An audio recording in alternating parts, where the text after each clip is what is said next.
Doktorica Simona Šrotar-Žižek je redna profesorica menedžmenta poslovanja, specializirana za menedžment človekovih virov in organizacijsko vedenje. Je predstojnica študijske smeri Menedžment in organizacija poslovanja in predstojnica Inštituta za menedžment in organizacijo. Njena bibliografija zajema več kot 880 bibliografskih enot. Sodelovala je v številnih raziskovalnih in mednarodnih projektih. Je članica v raziskovalnem programu P50027 Prilagajanje slovenskega gospodarstva in razvojna identiteta Slovenije v Evropski uniji. Svetuje v mednarodnih projektih, kakor tudi podjetjem, obenem tudi vodi seminarje in delavnice. Aktivna je kot strokovnjakinja na področju varnosti in zdravja pri delu kot članica Nacionalne mreže za varnost in zdravje pri delu ter slovenska strokovnjakinja pri EU OSHA. Pomurska akademkinja doktorica Simona Šrotar-Žižek je dolgoletna članica Pomurske akademije, fejs aktivna ne samo na konference Pomurske akademije, tudi sicer proba izkoristiti vsakšno priliko, gdje svoje znanstveno raziskovalno ali siceršnje delo poveže z Pomurjem. Tak je bila tudi pobudnica enega sodelovanja, je povabila Pomursko akademijo k njenimi projekti, gdje so študenti predstavili, kaj so raziskali, kaj so povezano z Pomurjem, tudi kaj novega odkrili. In fej sem veseli, kaj ona za tem svojim delom nadaljuje. In Pomurska akademkinja doktorica Simona Šrotar-Žižek je tudi redna profesorica na Univerzi v Mariboru in kak takša ima ogromno znanja, veliki ugled in pa seveda tudi dobre povezave z drugimi kolegicami in kolegi, tako od nje vsikdar lejko dobimo najbolje aktualno znanje, nekaj najbolje novega in nekaj tistega, kar je nam pomagalo v prihodnosti. In tudi gnjišno predavanje Pomurske akademkinje doktorice Simone Šrotar-Žižek je takšno. Povedala da nam nekaj, kak v sodobnem času, v novem času treba delati z ljudmi, kado lejko v svojih službah, kado zaposleni, zadovoljni. To je fejst važno, zato ker komaj te, če je zadovoljstvo zaposlenih, je lejko na konci koncov tista situacija, ka obe strani dobita in ka lejko tudi podjetje kot takšno napreduje. Zakaj je to važno? Zato, ker čim bolje, da je skupnost napredovala, tem več daleko seveda dala tudi k sen okolje. In dosta direktorov pove in se zaveda, ka je plača že dolgo več ne na prvom mestu pri zaposlenih, ki so vse ostale stvari, ker tu vplivajo od počutja in tako dalje, tiste, kar ljudem pomenijo. In dnešne predavanje, da se tudi k toga doteknilo in zavoljo toga, da je fej zanimivo, ne samo za vodstvene, liki tudi za vse ostale gledalce, zato, ker se bomo navčili enih stvari in kako mogoče to podnicati, implementirati v našem vsakdanješnem življenju. Vabim vas, da si poglednemo zanimivo predavanje Pomurske akademkinje doktorice Simone Šrotar-Žižek.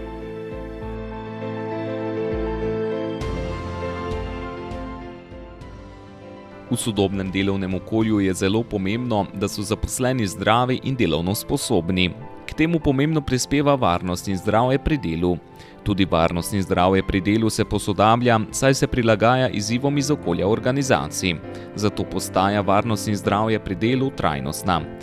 Trajnostna varnost in zdravje pri delu je nov pristop k zagotavljanju varnosti in zdravja pri delu. Novi pristop pomaga podjetjem privabiti in obdržati visokokakovostne zaposlene z upoštevanjem najsodobnejših rešitev na področju ohranjanja varnosti in zdravja pri delu, ki je integriran v vse elemente politike podjetja in je tudi pomemben element blagovne znamke delodajalca. Trajnostna varnost in zdravje pri delu obravnava zaposlene kot ljudi in poudarja pomeni njihove varnosti, zdravja in dobrega počutja, tako pomembno prispeva k trajnostnemu razvoju organizacije na eni strani in celovitemu osebnemu razvoju zaposlenih. Načela, ki jih predlagamo za trajnostno varnost in zdravje pri delu, so naslednja: dolgoročna usmerjenost, skrb za zaposlene, skrb za okolje, dobičkonosnost, prožnost, sodelovanje zaposlenih in socialni dialog, zunanje partnerstvo, skladnost nad in med delovnopravnimi predpisi, sodelovanje zaposlenih, pravičnost in enakost ter čim večja celovitost. Tako vodi trajnostna varnost in zdravje pri delu k inovativni, trajnostni, družbeno odgovorni družbi.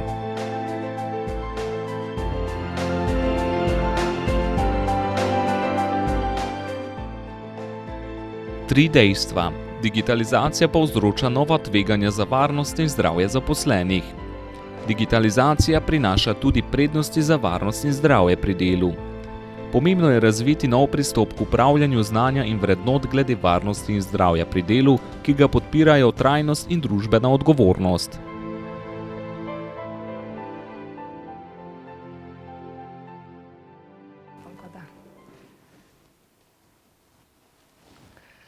Zdaj vas pozdravim še malo drugačni vlogi.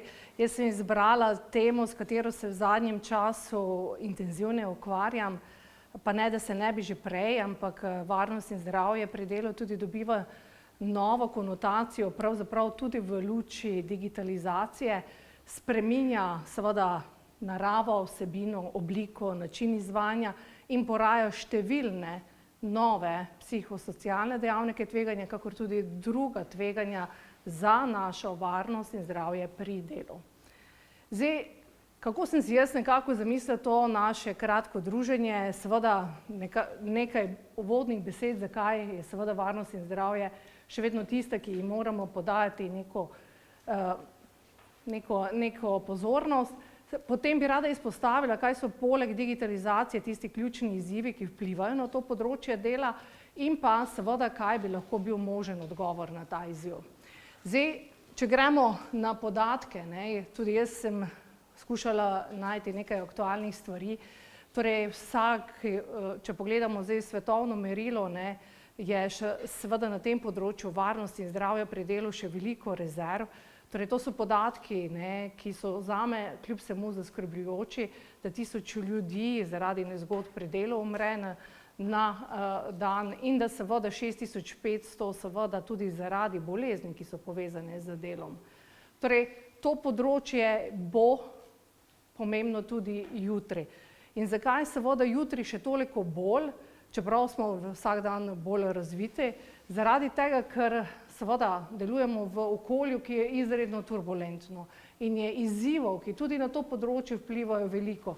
Moj kolega Branko je veliko govoril o digitalizaciji, je tudi opredelil, tako da jaz ne bi izgubljala besed na to temo, ampak bolj poudarila, da pravzaprav s tem, ko mi vso to informacijsko-komunikacijsko tehnologijo uvajamo v procese dela, potem seveda na nek način rušimo trg dela, pojavljajo se seveda novi poklici, ki jih prej seveda ni bilo, nekateri seveda odhajajo za trga dela. Veliko sprememb je v teku in še veliko več jih pa seveda bo. Potem seveda gospa Etelka bi rekla, nestandardne oblike dela, ki seveda lahko tudi pripomorejo k temu, kar je govorila o revščini, kajti gre v bistvu za prekarne oblike dela. Novi načini dela, nova vsebina dela, dinamika dela, in ko lahko govorimo o tem, da smo več opravilni, da delamo hkrati seveda več poklicev oziroma mikropoklicev ali mikrokarier, kar povečuje potem seveda neko nagnjenost k izgorelosti. Zdaj je hit, vsakdo, ki je izgorel, skoraj napiše knjigo, kako je izgorel. Ampak malo heca, malo pa tudi resnice. Moramo pa se zavedati tudi teh demografskih podatkov, kolega Malečič je nekaj že omenjal, mi kot družba se zagotovo staramo, postajamo pa zelo, zelo raznoliki. Zdaj, če že pogledate mesto Radgona, ki je čez noč spremenilo svojo podobo zaradi migrantov, ko uvažajo delovno silo v Arkond, v Mir in tako naprej. Torej, zdaj imamo že nek del prebivalstva, ki prihaja iz Indije, Pakistana in tako naprej. Torej, naš balkanski bazen z možnostjo zaposlovanja se je izpraznil. In s tem seveda vplivamo na veliko raznolikost zaposlenih. To zagotovo potem vpliva na to, kako zagotavljati njihovo varnost in zdravje. Staramo se. In kolikor bolj smo stari, toliko več moramo mi vlagati v to, da ljudje ohranijo svojo zmožnost za delo.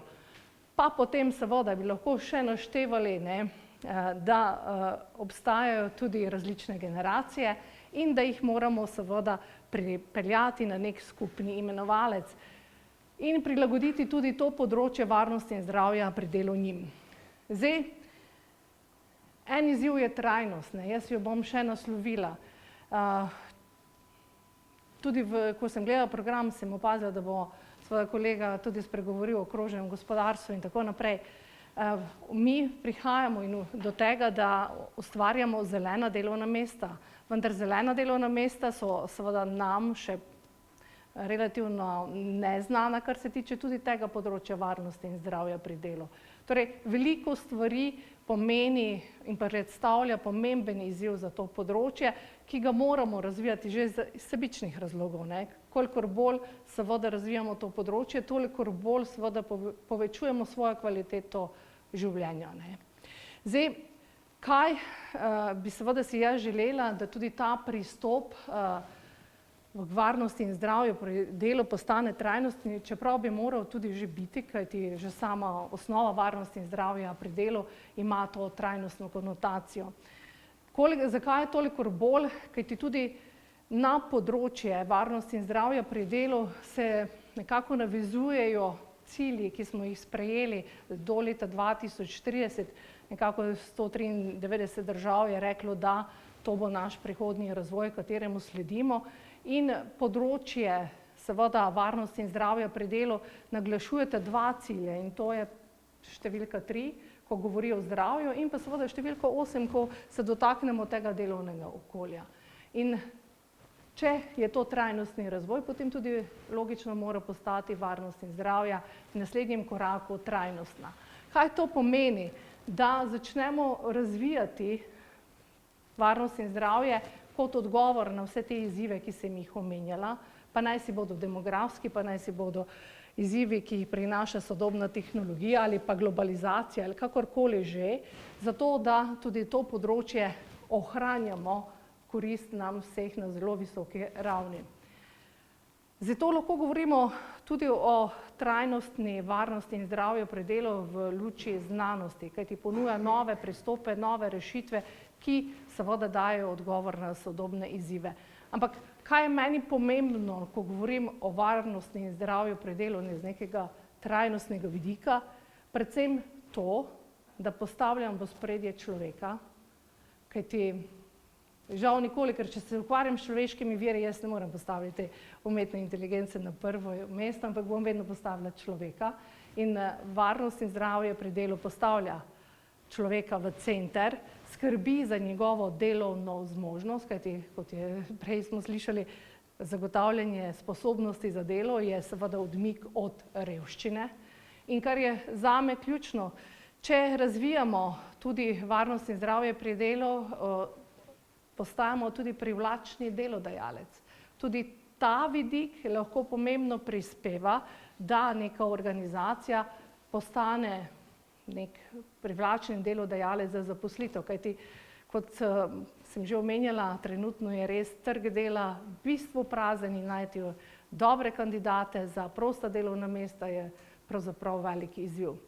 In če torej to področje urejujemo, lahko seveda nagovarjamo kandidate, da se nam pridružijo v naši organizaciji.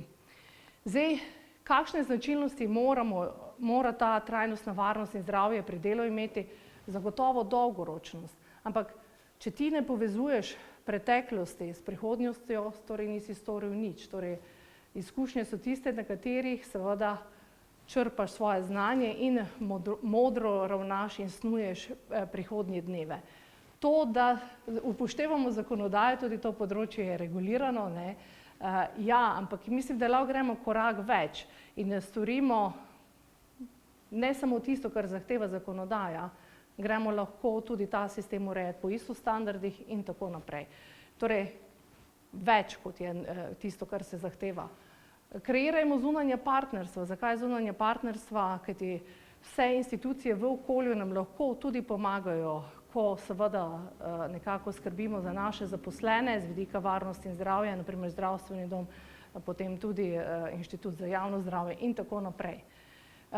Zame je ključnega pomena, da imamo konstanten socialni dialog, torej v to seveda vključujemo naše zaposlene, predstavnike zaposlenih, zato da pridemo do tistih rešitev, ki to področje zelo dobro rešujejo.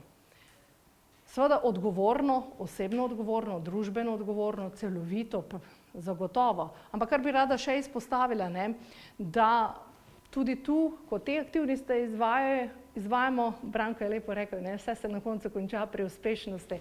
Ja, tudi s tem vidikom, če vložimo 1 evro samo v promocijo zdravja pri delu, lahko po analizah pridobi podjetje 3 do 5 evrov potem z namenom ali optimiranih stroških ali povečanih prihodkih. Torej tudi to področje, če vanj vlagamo, prinaša koristi podjetju in pa seveda na nek način prispeva k poslovni uspešnosti.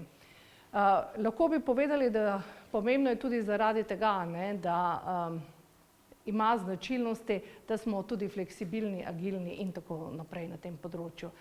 Je pa res, da bi lahko uporabljali 4 pristope. Jaz sem sicer tu vlekla neke pristope, ki so aktualni na področju menedžmenta človeških virov in zagotovo sociološki, ker izpostavljamo problem staranja in pa zdravja nasploh, ko izpostavljamo te politike, psihološki, ko tudi na področju varnosti in zdravja izpostavljamo stvari, ki so pomembne za posameznika, ne vem, ravnovesje med delom in nedelom, naprimer, je že takšno, ali pa potem strateški pristop, ko imamo v uvidu, da seveda z tem področjem zagotovo pomembno prispevamo k zmanjšanju fluktuacije, potem tudi absentizma, prezentizma in tako naprej. Zato mora biti tudi strateško naravnan. In pa zelen, torej vedno je ta ekološka komponenta prisotna.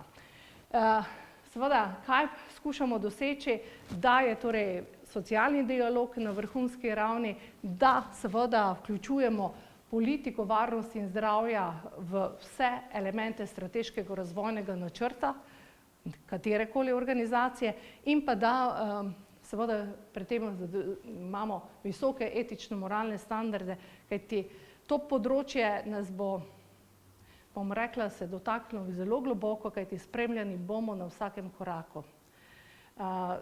In to je nekaj, o čemer treba tudi pravno zelo naglasiti. In kako vzpostavimo trajnostni pristop k varnosti in zdravju pri delu, seveda organizacijska kultura, brez tega, da je organizacija vzpostavila primerno kulturo, da je podpora menedžerjev temu pristopu, da se veliko vlaga na dolgi rok v ljudi, da seveda razvijamo kompetence na tem področju, vendar ne samo tiste, ki jih potrebujemo danes, ampak predvsem tiste, ki jih bomo potrebovali jutri, in seveda, da vključujemo v vse te aktivnosti vse naše deležnike. Torej, mogoče nekaj, kar bomo počeli vedno bolj preudarno zaradi nas samih in upam, da bomo vsi skupaj lahko potem, ko se bomo upokojili zaradi tega, ker je naš delodajalec veliko vlagal v našo varnost in zdravje pri delu, še seveda aktivni in zdravi v starosti. Najlepša hvala.